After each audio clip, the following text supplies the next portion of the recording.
दोस्तों, आज हम आपको यूरोप की सैर पर लेकर जा रहे हैं। जी हाँ, यूरोप का एक ऐसा देश जहाँ पर आपको बहुत कुछ फ्री मिलेगा। ये वो देश है जो अपने देशवासियों को इंटरनेट फ्री देता है और इसी के साथ इस देश में चुनाव भी ऑनलाइन होता है। सिर्फ इंटरनेट ही नहीं, बल्कि ये देश अपने नागरिकों को ट्रांसपोर्टेशन की सुविधा भी फ्री देता है। इस देश में एक ऐसा गांव है जो दुनिया भर में जाना जाता है, खासकर महिलाओं को लेकर। कौन सी खास बात है इस देश के इस गांव में, हम आपको आगे बताएंगे। अगर आपको बिल्कुल क्लीन एयर चाहिए और क्लीन एयर में सांस लेने का मन है तो इस देश में चले आइए। जी हाँ, यहाँ पर आपको बिल्कुल स्वच्छ वायु मिलेगी। तो चलिए दोस्तों, एक ऐसे देश की सैर पर चलते हैं जो बेहद ही खास है। नाम है एस्टोनिया। नमस्कार दोस्तों, आप सभी का बहुत बहुत स्वागत है हमारे YouTube चैनल ट्रैवल इन्फॉर्मेशन पर। दोस्तों, यूरोप का एक छोटा सा देश है एस्टोनिया। यूरोप के उत्तर पूर्व में बाल्टिक सागर के पूर्व तट पर बसा है ये देश। पहले सोवियत संघ का हिस्सा हुआ करता था। 1991 में ये रूस से अलग हुआ और इसके बाद से यहाँ की गिरी हुई इकोनॉमी में एकदम से बूस्ट आया। सबसे पहले एस्टोनियाई सरकार ने अपने नागरिकों के लिए फ्लैट इनकम टैक्स की व्यवस्था लागू की, यानी सबको एक समान टैक्स देना है और टैक्स की बदौलत ही इस देश ने खुद को विकसित किया। अर्थव्यवस्था को बहुत ज्यादा प्रभावी बनाने के तरीके ढूंढे गए। 1996 में देशव्यापी कार्यक्रम शुरू हुआ और आज ये पूरी तरह से डिजिटल देश हो चुका है। जी हाँ दोस्तों, यूरोपियन यूनियन और NATO North Atlantic treaty organization का ये सबसे छोटा सदस्य देश माना जाता है।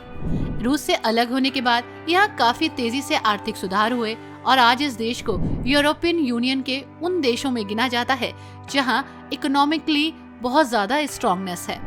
साल 2000 में ही सभी स्कूल कॉलेजों में यहाँ इंटरनेट फ्री हो चुका था। 90% लोग इंटरनेट कनेक्टिविटी यूज कर रहे थे। इसी के साथ 2020 तक देश का हर नागरिक फ्री नेट का इस्तेमाल करना सीख चुका था। यहाँ की स्पीड भी बहुत बेहतरीन है दोस्तों। आपको पता है, पूरे देश में हर तरफ फ्री वाईफाई होने के बावजूद यहाँ साइबर क्राइम न के बराबर है। अपने आप में चौंकाने वाली बात है। इसकी वजह ये भी मानी जाती है कि एस्टोनियाई सरकार समय समय पर नेट के सही इस्तेमाल पर कैंपेन भी चलाती है। वैसे दोस्तों, यहाँ इंटरनेट तो फ्री है, लेकिन कई चीजें ऐसी हैं जिस पर एक्सेस करने पर रेस्ट्रिक्शंस हैं। जैसे गैम्बलिंग एक्ट के तहत किसी भी घरेलू और फॉरेन गैम्बलिंग साइट को स्पेशल लाइसेंस की जरूरत होती है। आप इजीली यहाँ गैम्बलिंग नहीं कर सकते हैं। इसी के साथ दोस्तों, इस देश में सिर्फ इंटरनेट ही फ्री नहीं है, बल्कि पब्लिक ट्रांसपोर्ट भी बिल्कुल फ्री है।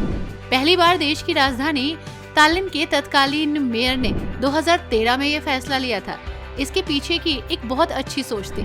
दरअसल रूस का हिस्सा रहने के दौरान आपस में यहाँ लोगों में कई मनमुटाव थे। लोग एक दूसरे के साथ टाइम स्पेंड नहीं करते थे, घुलते मिलते नहीं थे। तो यहाँ की गवर्नमेंट ने सोचा कि अगर हम परिवहन यानी ट्रांसपोर्टेशन को फ्री कर दें तो लोग एक दूसरे के साथ ट्रेवल करेंगे और एक दूसरे के साथ खुद के विचारों को शेयर करेंगे।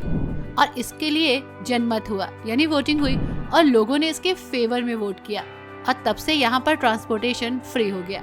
दोस्तों, इस देश का एयर इंडेक्स भी बहुत अच्छा है। जी हाँ, एयर बहुत क्लीन है, बहुत साफ सुथरी है, यानी आपको यहाँ पर स्वच्छ वातावरण में सांस लेने का मौका मिलेगा।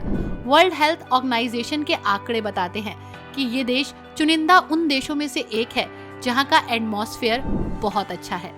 इसी के साथ इस लिस्ट में फिनलैंड, स्वीडन, कनाडा और नॉर्वे का नाम आता है। लेकिन दोस्तों, जहाँ का एयर क्वालिटी इंडेक्स खराब है उन देशों में नाम है भारत का, युगांडा का, मंगोलिया, कतर और कैमरून का।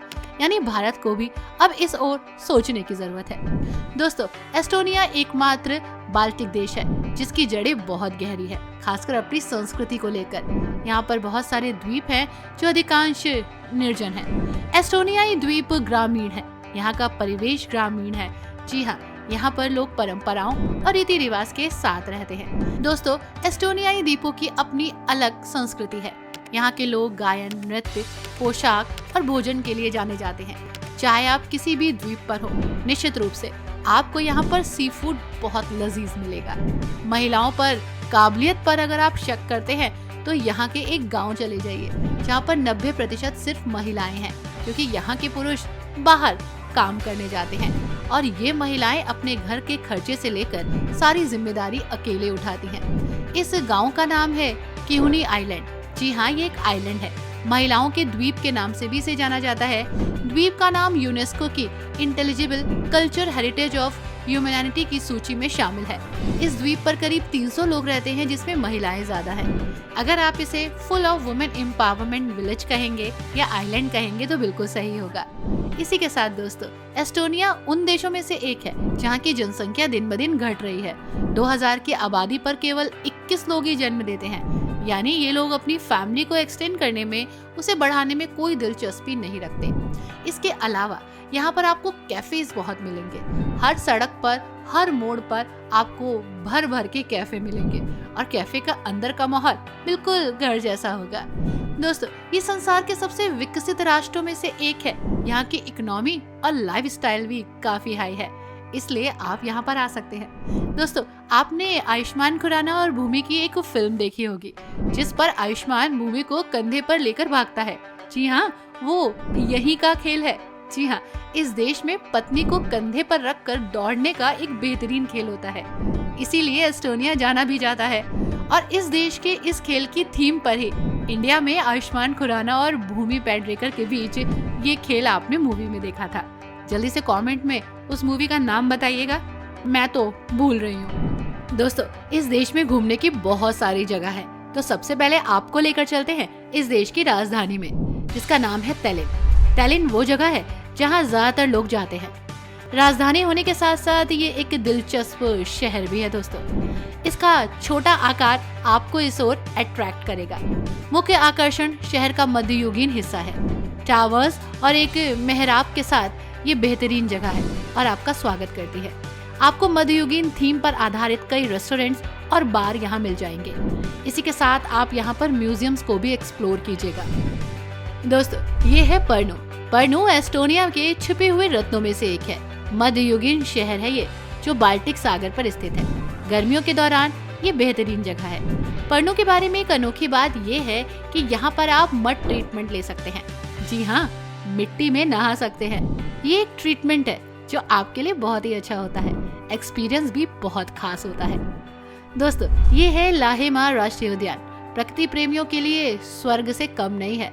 725 वर्ग किलोमीटर तक फैला है और ये नेशनल पार्क आपको अपनी ओर काफी तेजी से अट्रैक्ट करता है। इसका विशाल विस्तार आपको खूबसूरत लगेगा। घने जंगल आपको यहीं रुकने पर मजबूर करेंगे। झिलमिलाते दलदल और उबड़ खाबड़ समुद्र तट आपको यहाँ बार बार बुलाएंगे। दोस्तों, ये है सारिमा।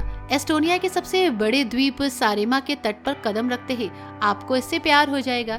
ये अपनी पवन चक्कियों, फूस की छतों, खूबसूरत घरों और प्राचीन पत्थर की दीवारों के लिए जाना जाता है। खूबसूरती के कई प्रमाण हैं यहाँ पर। सर्दियों में घूमने के लिए ये जगह बेहतरीन है। दोस्तों, ये है नरवा कैसल।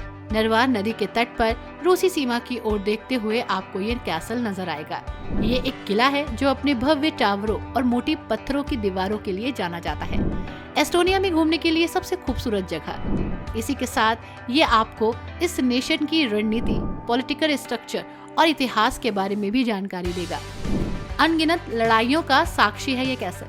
आई होप दोस्तों, आपको ये अनजाना सा देश अच्छा लगा होगा। इसमें से कौन सी चीज आपको सबसे अच्छी लगी, हमें जरूर बताइएगा। वीडियो को लाइक करना बिल्कुल मत भूलिएगा। चैनल को भी सब्सक्राइब कीजिएगा। Bye bye and take care. Thanks for watching.